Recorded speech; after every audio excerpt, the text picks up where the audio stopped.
Assalamualaikum warahmatullahi wabarakatuh. Bertemu lagi dalam program Bitok Banjarmasin Pos Bicara Apa Saja.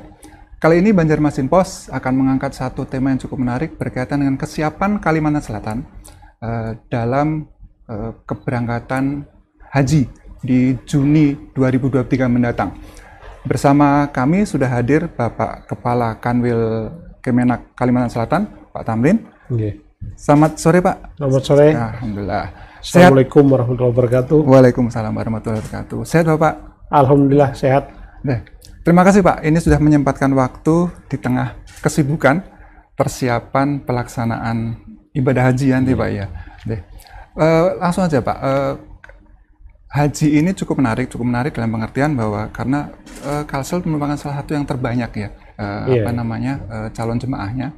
Terus kita juga sempat mengalami masa vakum karena ada pandemi, terus juga sempat mengalami masa di mana mereka yang berusia lanjut usia tidak bisa berangkat karena juga faktor pandemi. Nah, sekarang ini sudah praktis, sudah hampir masuk ke keberangkatan normal ya, Pak ya. Kalau tidak salah, Kalsel memberangkatkan 3.818. Nah, bisa diceritakan, Pak, dari 3.818 itu rinciannya seperti apa Pak untuk jemaah haji mendatang ini, Pak? Jadi untuk kota provinsi Kalimantan Selatan ya. Jadi ini mohon kepada pemirsa bahwa untuk kota haji Kalsel ini adalah kota provinsi gitu. Kota provinsi. Jadi tidak ada kota kabupaten kota. Jadi ini akan ada sebagian bertanya, baik masyarakat maupun para bupati wali kota, berapa sih kotanya kabupaten saya atau kota? Saya bilang kita tidak mencantumkan kota kabupaten kota. Kita menyatakan kota kita adalah kota provinsi. Jadi jumlah kita ini masih data yang lama gitu, 3.818 begitu. Jadi 3.018 ini mengacu kepada kota OKI ya, Organisasi Konferensi Islam. Jadi jamaah itu dihitung dari satu ya per mil per 1/1000 begitu. Jadi jumlah Muslim 1000 itu representatifnya satu orang. Nah itu. Baik. Jadi ini sebenarnya kan perlu kita mendapatkan dukungan data dari statistik begitu nanti. Nanti mungkin terbaru nanti. Mudah-mudahan kalau memang jumlah penduduk Kalimantan Selatan itu berjumlah 4 juta sekian, dipotong dengan jumlah non Muslim. Nah nanti kotanya kita akan ketemu gitu. Muncul angkanya. Iya, muncul angka. Ini masih data yang dulu begitu. Jadi kita akan perjuangkan ini. Kemudian saya ingin sampaikan juga informasinya. Kita alhamdulillah ya untuk ini mudah-mudahan ya kota ini kita akan tingkatkan gitu sambil menunggu gitu informasi dan kebijakan.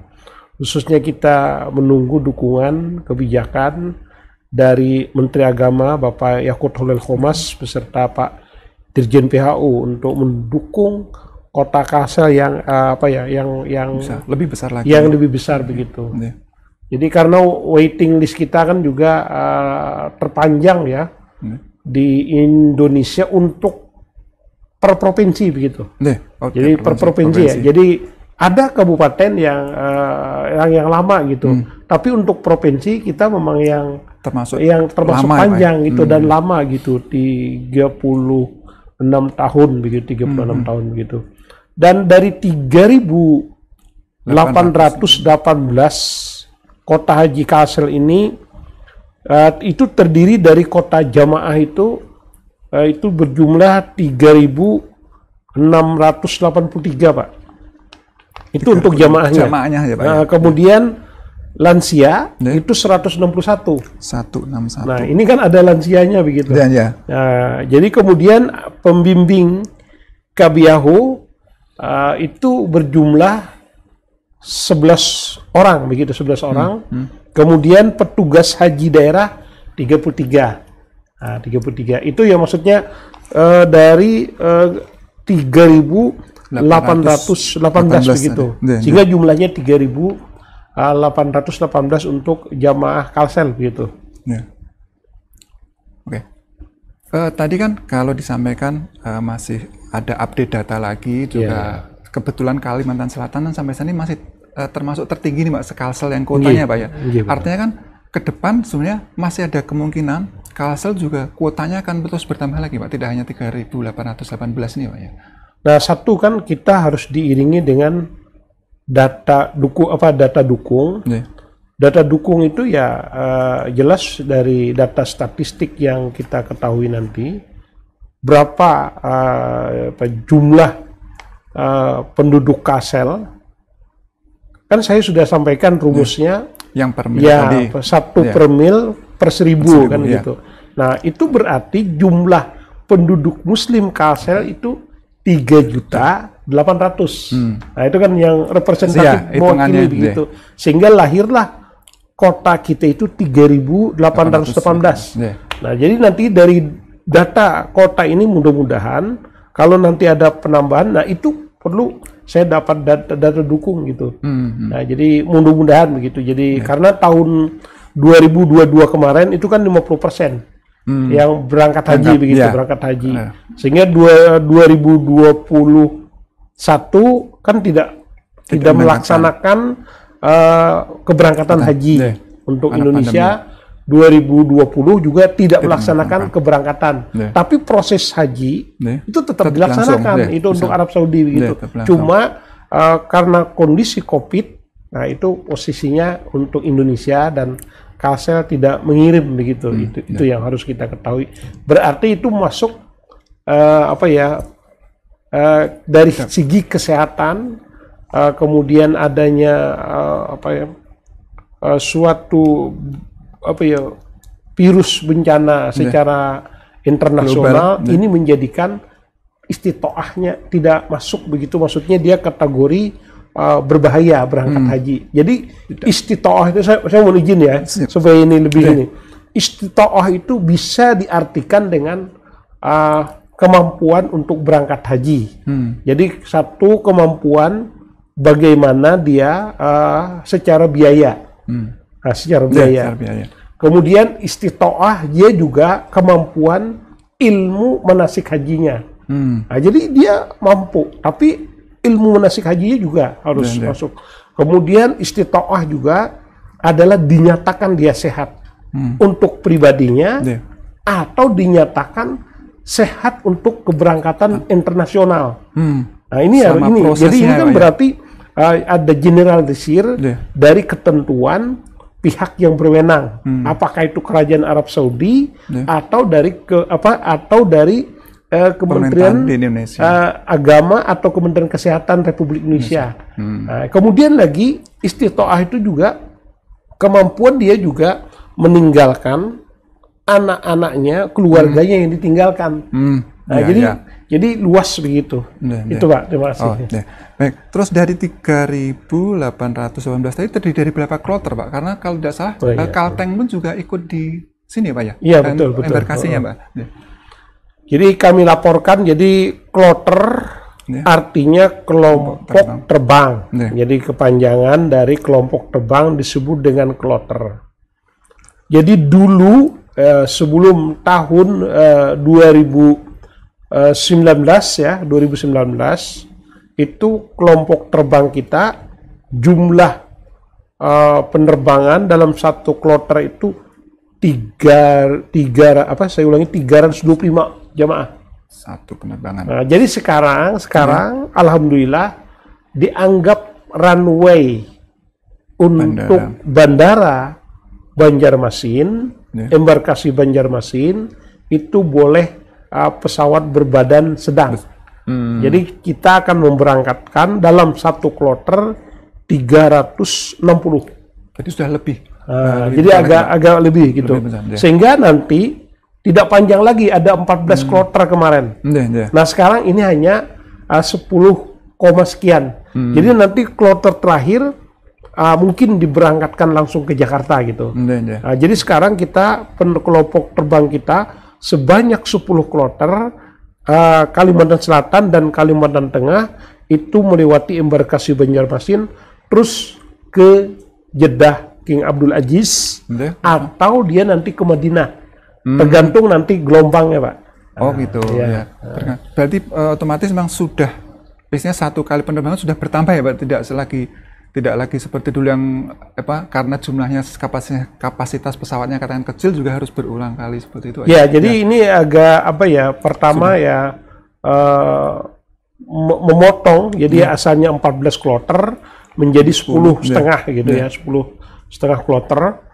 Nanti setengah kloternya itu ya yang akan diberangkatkan melewati embarkasi yang ditunjuk. Apakah embarkasi Balikpapan atau embarkasi Surabaya atau embarkasi Jakarta, Bekasi, gitu. Nah, jadi ini juga alhamdulillah begitu. Jadi kita tidak terlalu panjang begitu sehingga posisi kita di asrama haji bisa dimaksimalkan begitu, Pak. Untuk kelompok terbangnya. Oke, baik. Tadi disampaikan juga berkaitan dengan jumlah ada 161 yang termasuk lansia, artinya yang di atas usia 65 tahun, Pak ya. 65 tahun. Nah, bagaimana persiapan khusus untuk para lansia ini, Pak? Karena tadi ya, jadi 4 tahun lalu batasnya 65 nggak berangkat ya, baru tahun ini betul. Akhirnya bisa berangkat. Nah, tentu ada persiapan yang berbeda dengan yang sebelumnya, Pak, dengan kondisi saat ini. Jadi memang tahun ini ya kita juga ada tagline bahwa melayani ramah dengan lansia begitu. Ramah lansia. Jadi melayani ramah dengan lansia, dan ini memang kebijakan Gus Yakut Holil Qomas, Bapak Menteri Agama Republik Indonesia, untuk melayani. Jadi pelayanan kita itu dilaksanakan di kantor KUA dulu. Kantor KUA. Kantor KUA itu melaksanakan manasik haji sebanyak 8 kali pertemuan. 8 kali pertemuan. Yang nantinya dipimpin oleh seorang kiai, ustadz atau tuan guru yang ditunjuk oleh Kemenak Kabupaten Kota untuk memberikan bimbingan, memberikan pembelajaran, memberikan ilmu pengetahuan manasik haji dan prakteknya selama 8 kali di kantor KUA. Nah, ini khusus untuk lansia, ini juga pelayanannya ya ekstra begitu. Jadi bagaimana nanti kepala KUA sebagai pimpinan di kecamatan untuk menyampaikan berita ini, informasi kepada beliau, kemudian juga dibantu nanti kehadiran beliau. Kan lansia ini, Pak, tidak kita katakan bahwa beliau harus pakai kursi roda, enggak kan? Jadi lansia ini kesempatan beliau dengan kebijakan dari pemerintah, dalam hal ini Kementerian Agama, mendorong untuk usia lanjut bisa berangkat. Jadi ya mereka yang mungkin alhamdulillah sehat gitu ini. Jadi tetapi dalam hal ini karena beliau ini lansia, orang tua dari usia 60 tahun ke atas begitu, ya bagaimana sikap kita menghormatin, kalau bahasa Banjar menghormati sidin, kemudian bagaimana kita juga melayani sidin, kemudian juga bagaimana juga mengajarkan pengetahuan tentang manasik haji, dan juga pelayanan sampai ke KUA itu benar-benar orang-orang beliau ini, sidin-sidin lansia ini merasa begitu, aku orang tua diperhatikan. Nah, jadi ini tagline kita. Jadi saya minta juga kepada teman-teman, kepada saudara-saudara saya yang menjadi kepala KUA, menjadikan Kemenak ini menjadi prioritas kita untuk melakukan pelayanan, dan ini menjadi prioritas dari Pak Menteri Agama Gus Yakut Holil untuk para KUA, para Kemenak melayani di tingkat kecamatan dan kabupaten semaksimal mungkin. Dan sekali lagi 8 kali pertemuan yang dipimpin oleh tuan guru ataupun orang yang ditunjuk punya pengetahuan kapasitas di bidang ilmu manasik haji gitu.